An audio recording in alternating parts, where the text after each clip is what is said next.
के लिए मुख्य सार। पहली पॉइंट है देह के सब संबंध कैंसिल कर। क्या कह रहे हैं बाबा? देह के सब संबंध कैंसिल कर। अब माता जी जो बन गए संबंध उनको तो निभाना पड़ेगा, लेकिन नया संबंध हमें बनाने की जरूरत नहीं है।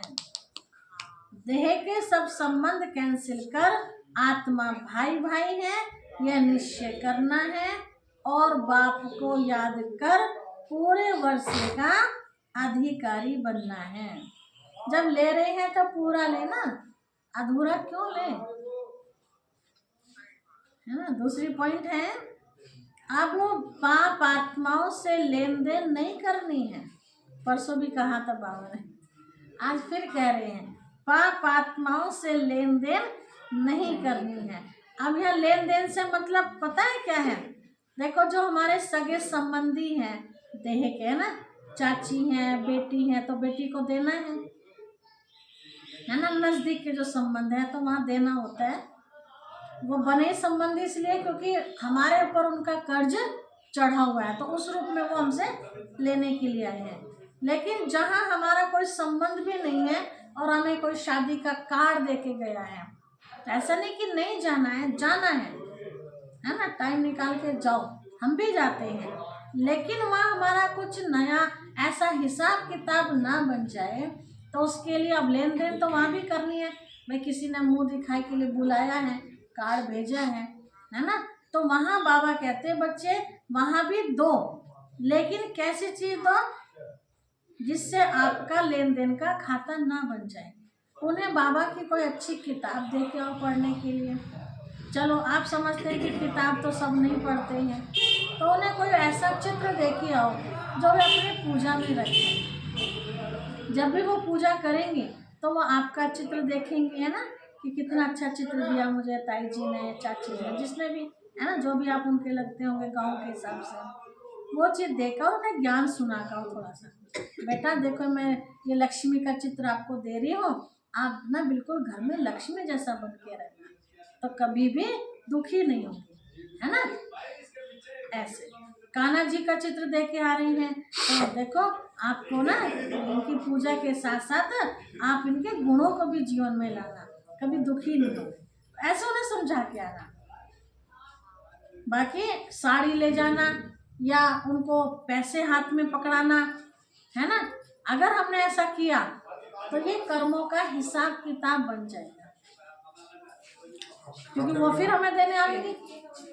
भाई हमने दिया उनको, तो जब कभी हमारे बच्चों की शादी होगी तो वो हमें हमारी बहू को देने आएगी, तो बन गया ना कर्मों का खाता। हाँ, तो ऐसी चीज देखा जिससे वो आत्मा ज्यादा से ज्यादा भगवान की याद आए और बेचारे सुखी हो जाए। ठीक है, इसलिए कहा पाप आत्माओं से लेन देन नहीं करनी है, अज्ञान नींद से सबको जगाना है, शांति धाम सुख धाम जाने का रास्ता बताना है। बाबा वरदान दे रहे हैं मन बुद्धि की एकाग्रता द्वारा सर्व सिद्धियां प्राप्त करने वाले सदा समर्थ आत्मा भव। मन बुद्धि की एकाग्रता द्वारा सर्व सिद्धियां प्राप्त करने वाले सदा समर्थ आत्मा भव। मन बुद्धि की एकाग्रता द्वारा सर्व सिद्धियां प्राप्त करने वाले सदा समर्थ आत्मा भव। सर्व सिद्धियों को प्राप्त करने के लिए एकाग्रता की शक्ति को बढ़ाओ।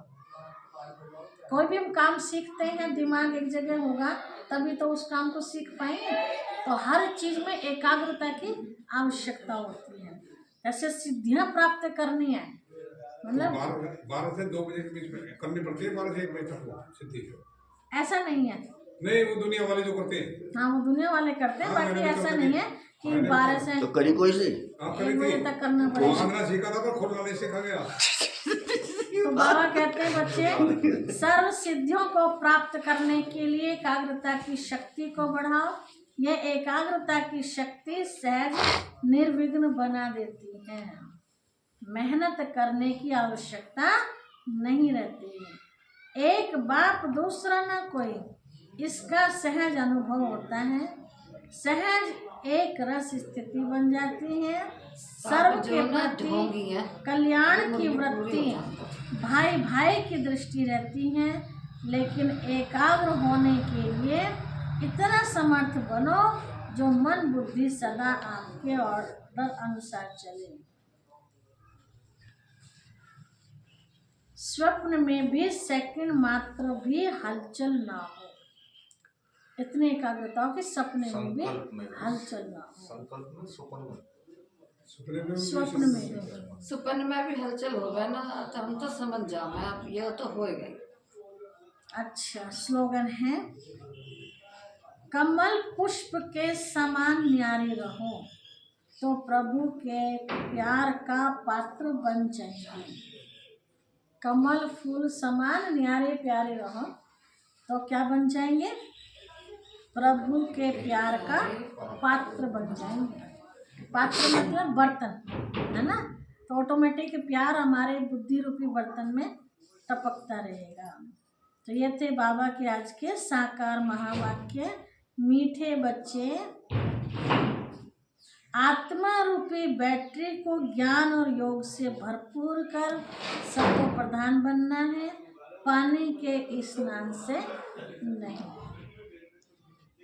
प्रश्न था, इस समय सभी मनुष्य आत्माओं को भटकाने वाला कौन है और वह भटकाता क्यों है?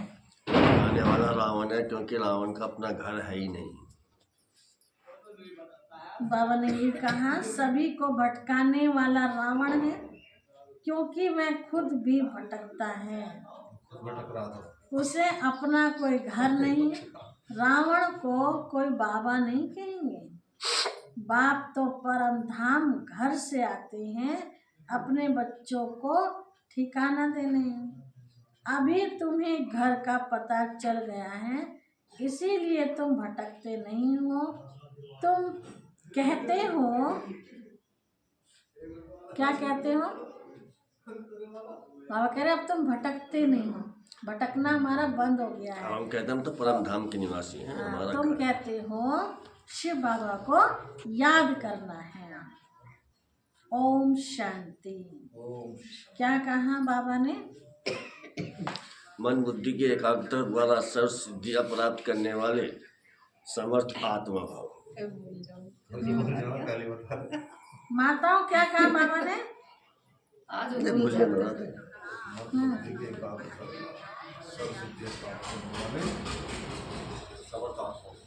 अब भटकना बंद हो गया। शर्मिष्ठा माता जी, शर्मिष्ठा माता जी,